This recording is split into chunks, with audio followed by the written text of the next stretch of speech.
জাকির জানবি হবে গো বাসে না দিব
জাকির স্যার আমার হাসান স্যার এই জন্মে প্রেম করে আমার পরাণটাও ভরে নাই জন্মে জন্মে জানে আমি আমার জাকির চাঁদের হাসান স্যার গোলাম হয়ে এসে আমি সেই গোলামি করতাম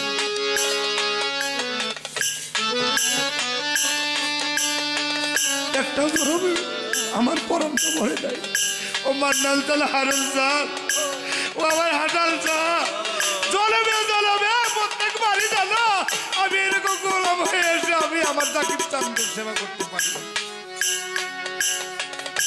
এই জন্মে নয় জন্ম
সকলেই একদিন মায়ের গর্ভের মধ্যে ছিলাম মায়ের গর্ভ থেকে দুনিয়াতে এসেছি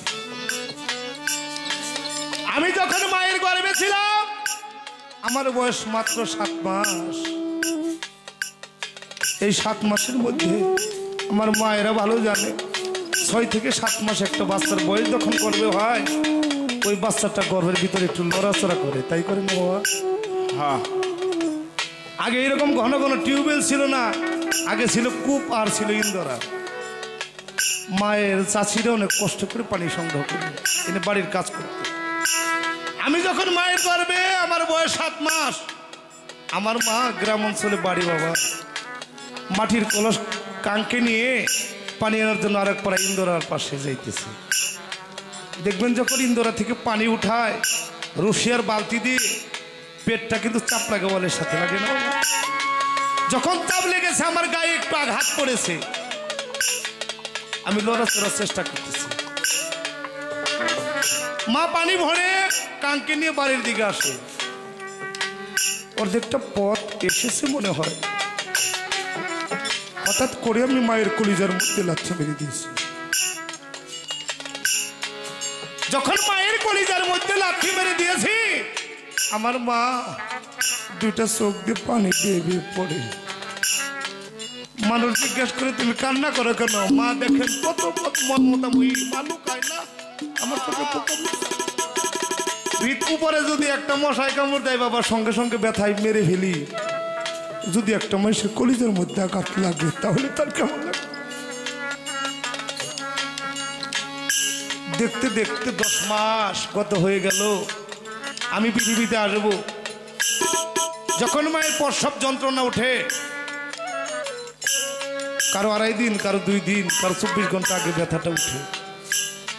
আমার মায়ের যখন প্রসবের যন্ত্রণা উঠে গেছে, আমার মা সংসারে কাজকর্ম ছেড়ে দিয়ে তার সুন্দর মুখটা কালো হয়ে গেছে। বাবা কাজ থেকে বাড়ি আসছে। দেখবেন যখন একটা মায়ের পেটে বাচ্চা থাকে, বাবা তাকে সবচেয়ে বেশি আদর করে, বেশি ভালোবাসে, বেশি খেয়াল রাখে। বাবা এসে দেখে মায়ের মুখটা কালো দেখায়। জিজ্ঞেস করে তোমার মুখটা কালো দেখায় কেন? বলে না আমার কিছু হয় না। না তুমি বলো আজকে কেন তোমার মুখটা কালো দেখায়?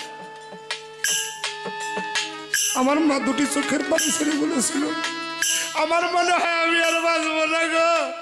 আমি আমার সন্তানকে দূরে আনতে গিয়ে মনে হয় আমার অনেক মা আছে বাবা, আমার মতো আপনার মতো সন্তান পৃথিবীতে আনতে গিয়ে মা দুনিয়া ছেড়ে চলে যায় না বাবা। মার ব্যথা কমে কমে বাড়তে থাকলো। বাবা দৌড়িয়ে গিয়ে একটি দায় ডেকে আনলেন। মা ঘরের ভিতর চলে দিলেন। একবার বসে আর একবার উঠে একটা মুরগিকে অর্ধেক গলা কেটে ছেড়ে দিলে যেমনি করে লাফালাফি করে, আমার মা সেই ঘরের ভিতরে গিয়ে গলা কাটা মুরগির মতো লাফালাফি করে মা পাগল হয়ে গেল। আমার হুজুর পাক বলেছেন, আমার কোন উম্মতের মধ্যে যদি মা এবং বাবার সেবা করে কোনো ব্যক্তি আসতে পারে, আমি রাসূল নিজে জান্নাতে না যায় তাকে জান্নাতে ব্যবস্থা।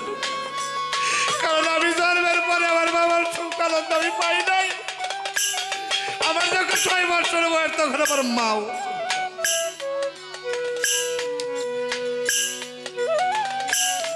বাবা তরি ঘড়ি করে দায় ডেকে নিয়ে আসছে আমার মা।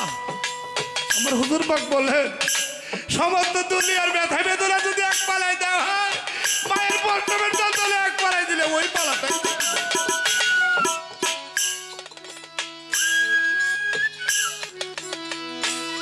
দায় এসে ঘরের ভিতরে আটকে দিল। বাবা বাহিরে পাইচারি করে। মা আসো।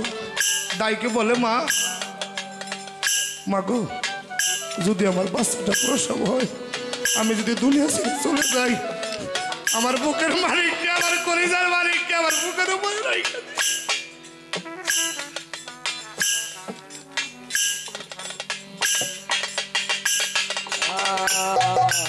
দয়া দয়া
দেখেন বাবা, যখন আমি পৃথিবীতে আসলাম, মা রক্ত মাখা গায়ে আমাকে কোলে নিয়েছে।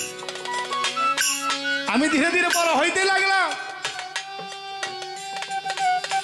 মা আমাকে সুখী করার জন্য সুন্দর একটি বধূ এনে দিল। বধূ সুন্দর বধূ পেয়ে আমার মা আমাকে বড় ঘর ছেড়ে দিয়ে, আমার মা দক্ষিণ পিঠা একটা বাংলা ঘর, সেই ঘরে থাকে। এক পাশে গরু ছাগল থাকে আর এক পাশে মা থাকে। যে মা নিজের জীবনকে বাজি রেখে আমাকে পৃথিবীতে আনলো, সেই মা থাকে বাংলা ঘরে, এক পাশে থাকে গরু আর এক পাশে থাকে আমার মা।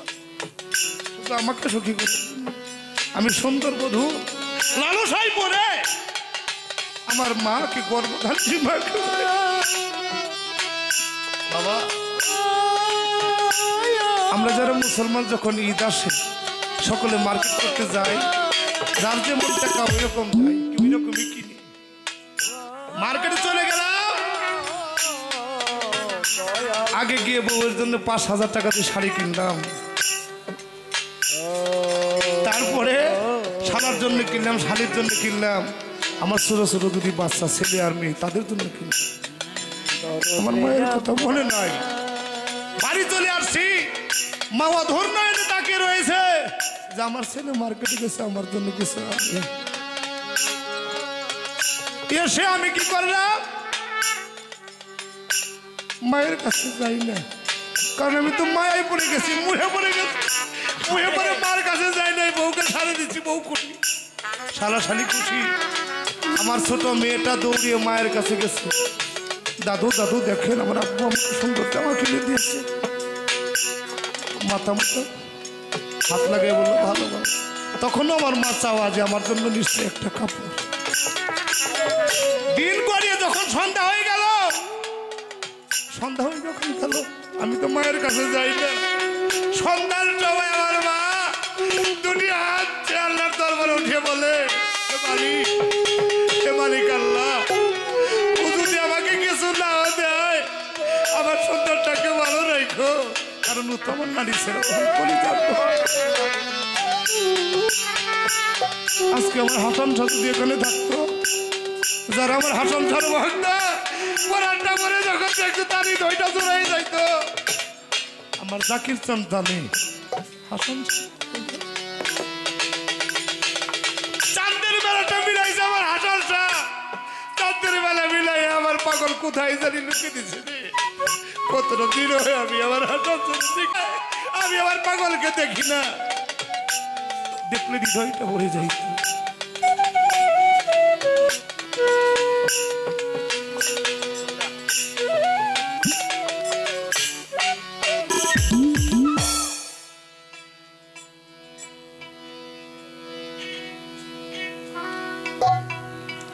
দয়াল আমার এই পদ দিয়া দিবে রে, আমি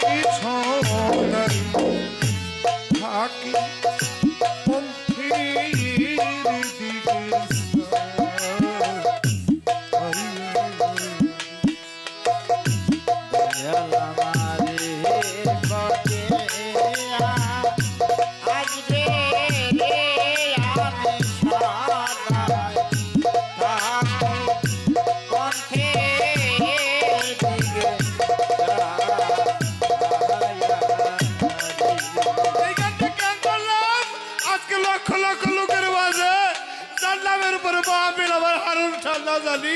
কোন রূপে কোন ভাবে সেই দেখালে ভক্তের সাথে আলিঙ্গন করবে, কারণ হাজার সাধু যেখানে না আসে কখনো তার মাহফিল হইতে পারে পারে। দয়াল এই দুর্গাতে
জাকির চাঁদনি নিজে হত্যা ভাই মায়া ভাই রে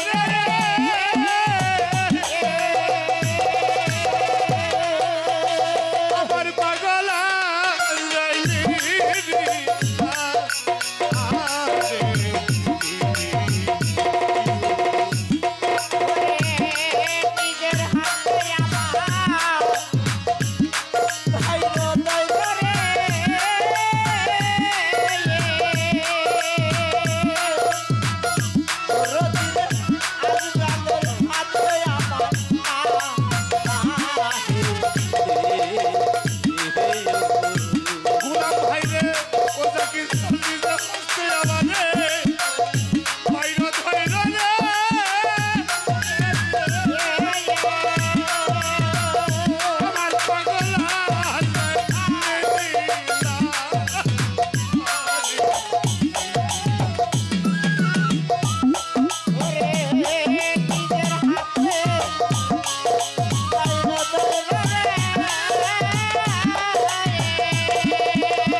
একজন আকাঙ্ক্ষাকারী, একে অপরের মধ্যে এক সময় রসুল নিজে আসে, খোদাই নিজে হয় মাসে, আবার কোনো সময় খোদাই হয় আসে, রসুলি হয় তার মাসে।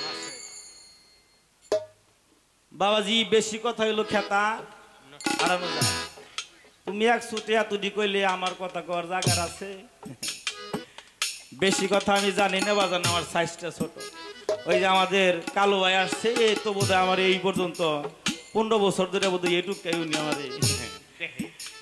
দেখে, তবে আংশিক আংশিক করে। আমি বলবো সাইফুল দেওয়ানকে, চুল যত বড়ই হোক কেসির সামনে ওইটা বেশি কিছু না। আগে একটা গান ধরি, তারপরে আংশিক করে কিছু কথার জবাব করার চেষ্টা রাখবো।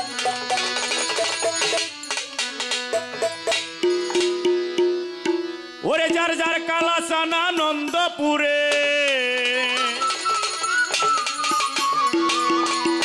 ওরে যার যার কালাচান আনন্দপুরে, আপন ঘরে তুই খুঁজলে পাবি, সাধন দেশে যাবি জাকির বাবা, ভজন দেশে যাবি রে। কালাচান আনন্দপুরে, কালাচান আনন্দপুরে, কালাচান আনন্দপুরে, আপন ঘরে খুঁজলে পাবি, সাধন দেশে যাবি রে গুরু, ভজন দেশে যাবি, সাধন দেশে যাবি, কালাম বিধান ভজন দেশে যাবি। কালাচান আনন্দপুরে, কালাচান আনন্দপুরে, আপন ঘরে খুঁজলে পাবি, সাধন দেশে যাবি রে তুই, সাধন দেশে যাবি, সাধন দেশে যাবি রে তুই, ভজন দেশে যাবি। আরে ভক্ত কিসের রে তোর স্বর্গ নরক, হাসান চান নরক নিবার, ধ্বংসের মতো কইরা পরক, নির্থয়া কিরে খাবি।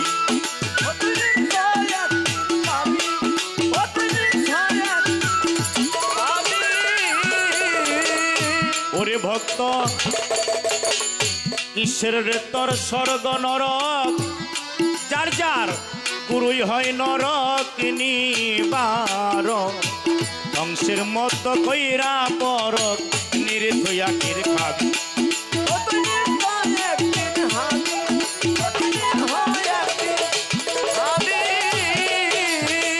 জলে স্থলে গাছেই মাছে দেখবি গুরুর ছবি, ওরে দেখবি গরুর ছবি, আরে ভোলা বন মন রে আমার, জলে স্থলে গাছে মাছে দেখবি গুরুর ছবি, ওরে দেখবি গরুর ছবি। ওরে ভক্ত ওজন মতো ভজন হইলে, উত্তন কত ভজন হইলে, ওজন মতো ভজন হইলে, ভাগবন্তকে আধা পাবি, সাধন দেশে যাবি হাসান বাবা, ভজন দেশে যাবি, সাধন দেশে যাবি জাকির চান্দে, ভজন দেশে যাবি। কালাচান কালাচান আনন্দপুরে, আপন ঘরে দেখলে পাবি, সাধন দেশে যাবি রে তুই, ভজন দেশে যাবি, সাধন দেশে যাবি রে মন, ভজন দেশে যাবি। আসতে যা আছে এই বিশ্ব ব্রহ্মাণ্ডে, তা আছে আমার এই মানব ভাণ্ডার। এতগুলো প্রশ্নের জবাব দিতে পারবো না, আংশিক আংশিক করে কিছু প্রশ্নের কথাটা বলার চেষ্টাটা করব। সনাতন ধর্ম বলে খ্যাতি অবতেজ মরুদ ভূম, আমার মুসলিমের মধ্যে আগুন পানি বাতাস মাটি নূর, পঞ্চচিজ পঞ্চভূত দেহের মধ্যে আছে আগুন, মাওলা আলী পানিতে, ছোট ইমাম বাতাসে, বড় ইমাম মাটির মধ্যে, খাতুনের জান্নাত মা ফাতেমা, নূরে হলো দয়ালে নবী। আমার দেহের মধ্যে আগুন আছে, পানি আছে, মাটি আছে, নূরও আছে। একজন মানুষ যতই সুন্দর হোক না কেন, অঙ্গের মধ্যে এই নখ দিয়ে একটু অ্যাশ্রান দিলে কিন্তু মাটির একটা আভাস দেখা যায়। তাহলে দেহের মধ্যে মাটি আছে। সায়েন্স প্রমাণ করেছেন দেহের ভাগে কোন কোন মতান্তরে ৩, ২, আবার কোন কোন মতান্তরে ১ এবং ২। ১, ২টা কি? ১ ভাগ হলো পানি, ২ ভাগ হলো রক্ত। আবার কোন কোন মতে প্রমাণ করে ২, ৩ ভাগ হলো পানি, ২ ভাগ হলো রক্ত। তাহলে দেহটাকে কাটলে রক্তের সঞ্চার ঘটে, কিন্তু পানি দেখা যায় যায় বাজান। হাত পা অঙ্গ যদি কাটে রক্ত বাহির হয়ে আসে, কিন্তু পানি দেখা যায়। আবার পানি যদি কম পড়ে যায় মানুষের বাঁচাও দায় হয়ে যায়। গেল এগুলো। এবারে রতি, মতি, গতি। আমার ভক্তের প্রশ্নগুলো অনেক উঠানামা হয়েছে, তো যেখান থেকে যেভাবে করছি সেখান থেকে আংশিক আংশিক। রতি হলো দেহের মধ্যে ১ ফোঁটা ঘোলাটে জল। একজন মানুষ যখন স্বাভাবিক থাকে, মস্তিষ্ক যখন ঠান্ডা থাকে, খোদার কসম তাকে কেটে ফেরে টেস্ট টিউবে যদি পরীক্ষা করে ১ ফোঁটা ঘোলাটে জলের আবির্ভাব দেখা যাবে না। যতক্ষণ তার দেহের ভিতরে কামোত্তেজনা সৃষ্টি না হয় ততক্ষণ পর্যন্ত রক্তের গরম ঘোলাটে উৎপত্তি সৃষ্টি হয় না। মানুষের দেহে কামোত্তেজনা সৃষ্টি হলে পায়ের পাতা থেকে মাথার উপরের অংশকে বলা হয় কোরআনের ভাষায় আকফা। আকফা পর্যন্ত একটা সেকেন্ডে রক্ত ৭০,০০০ বার আপ ডাউন করে। আপ ডাউন করার পরিপ্রেক্ষিতে ৭০ ফোঁটা রক্তকে মৈথন করে ১ ফোঁটা রতি বীজের আবির্ভাব ঘটে। ৭০ ফোঁটা রতি বীজকে মৈথন যে করতে পারে, দমের ঘরে যে রেখে ওটাকে যে আরো একটু দিতে পারে, সে রতির থেকে গতিতে তার একটা স্থানান্তরিত হয়ে যায়। আবার সেই গতিটা যদি তার গতিময় হয়, ডিরিকার বর্জকটা যদি ঠিক থাকে, এই গতির সংরক্ষণার কারণে এক সময় তার শুদ্ধ চিত্তের মধ্যে একটা মতির একটা আবির্ভাব তার মধ্যে ঘটে যায়, যাকে দেখলে মনে হয় এই মানুষটা একটা নূর অঙ্কিত একটা বস্তু মাত্র। যে দুগ্ধ থেকে ঘি উত্তোলন করে, ঘি থেকে যে মাখন উত্তোলন করে, মাখনের স্বাদটা একটু ভিন্ন, তার গন্ধেই বোঝা যায় এটা মাখন না দুগ্ধ। তবে যে যা করো কি বাজান থামাস একটু কথা তো অনেকগুলো ফাড়া ফাড়া করে, যে যত যাই করুক গে, যদি তার হেড অফিসে যদি আসা যাওয়া না থাকে, সাধন ভজনের কোনো কাজে আসবে। কেমন হেড অফিস? ঝরা ধানে কোনো বিছুন হয়। একটা বট গাছের নিচে, একটা বট গাছে কোটি কোটি ফল আসে, তাই না বাজান? খোদার কসম কে কোনোদিন দেখেছেন? একজন লোক হাত তুলে বলেন যে বট গাছের নিচে একটা বটের চারা গজিয়েছে। একজন লোক বলে যতই ফল থাকুক না কেন, বট গাছের নিচে বটের কোনো চারা গজাবে না। একটা বটের ফলকে একটা পাখি খেয়ে 24 ঘন্টা যদি উদরে রাখে, 24 ঘন্টা সেটাকে উম্পে, তারপরে কোনো ভাঙ্গা বিল্ডিং এর ছাদে, না হয় কোনো খেজুর গাছের ডালে, না হয় কোনো নির্জন এলাকায় যখন পায়খানা করে, ওই বীজ থেকে একটা অঙ্কুর গজানো সম্ভব হয়ে। তথাপি যত এলেম জ্ঞানী থাকুক না কেন, যতক্ষণ পর্যন্ত যার যার পীর মুর্শিদের কাছ থেকে এটা দিয়ে না আনবে, ততক্ষণ পর্যন্ত সেটার এসআরএস স্পর্শা ঠিক থাকবে না। দিলাম এখান থেকে কিছু কথা রেখে, এখানকার পর্যায়টা শেষ। এবার দেহের মধ্যে মক্কা মদিনা হজ করা হয়। পাথর কোথায়? যে পাথরে চুমা দিলে দেহের কোনো পাপ থাকে না। ভাবুক তার একটা গানের মধ্যে বলেছেন, ওরে মানারাফা নাফসাহু বলি ফাঁকা তারা ফারাব্বাহু, বলে গেছেন রাসূল দেওয়ানো, যদি মানো নিজকে তুমি নিজেই আগে চেনো পাগলা, নিজকে তুমি নিজে আগে চিনো, যদি মানো নিজকে তুমি নিজে আগে চিনো, ওরে নিজকে আগে নিজেই তুমি চিনো, যদি মানো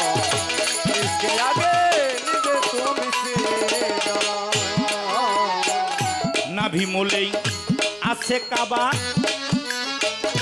তাতে না করিয়া শোভা। মাকামে ইব্রাহিম যেয়েছেন যদি মান, ইব্রাহিম যাইয়াছিল যদি মান, মাকুমে ইব্রাহিম যাইয়াছিল। আরে বলি নাভিমূলে আছে কাবা, তাতে না করিয়া শোভা। মাকামে ইব্রাহিম যেয়েছেন যদি মান, মাকুমে ইব্রাহিম যাইয়াছিল যদি মান, মাকুমে ইব্রাহিম যাইয়াছিল। আরে নাভির কি শুনেছে,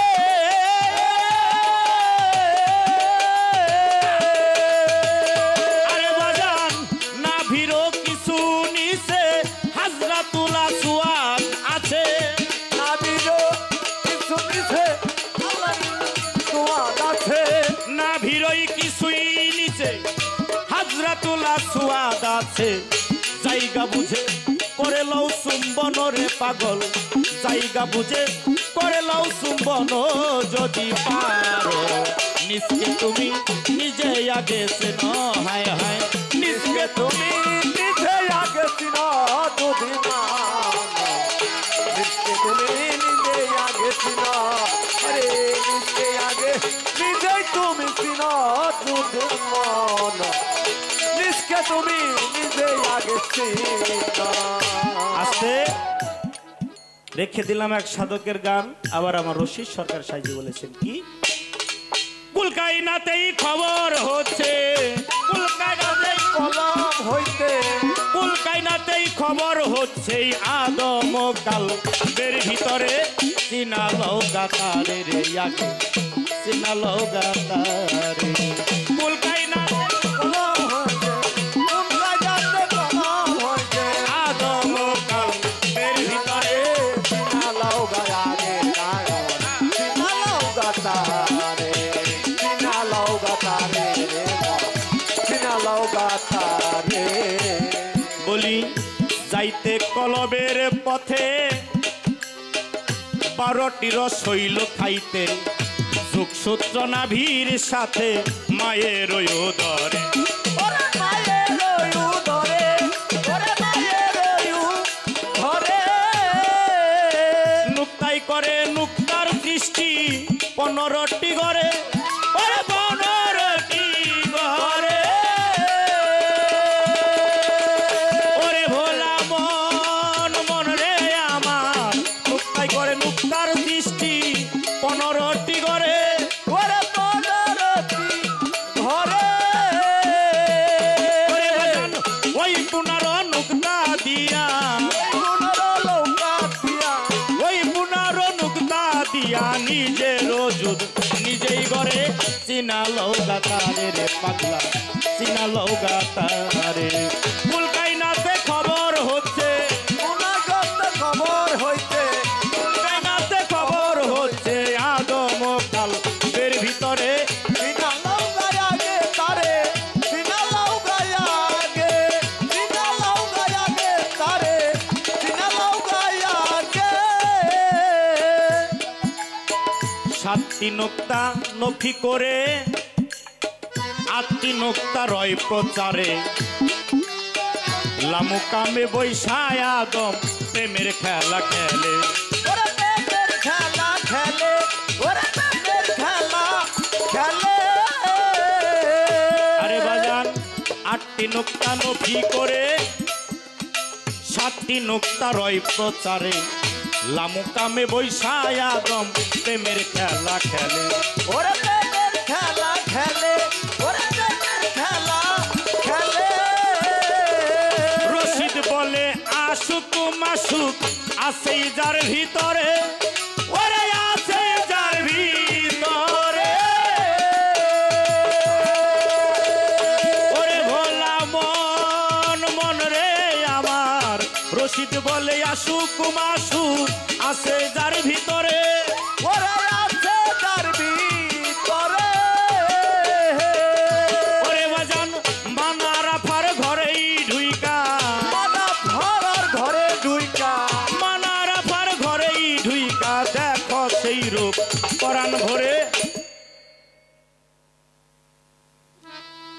দেখা দেখি ওই নিজে একটু দেহগা আর দেহার একটু কায়দা কৌশল আছে, তাই ওই নিজে একটু ভালো করে শোন।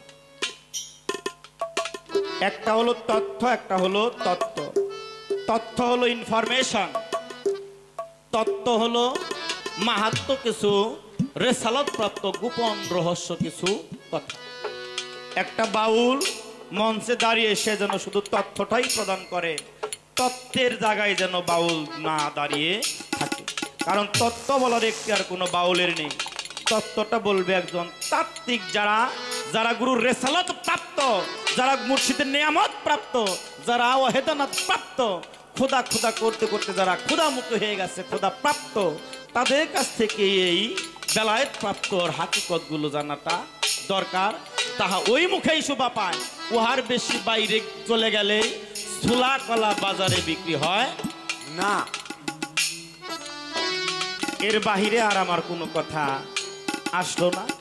কেন নয়? জ্ঞানীকে বুঝি ইশারা দিলে আর মূর্খকে বোঝে না ঘাড়ে গোতাই।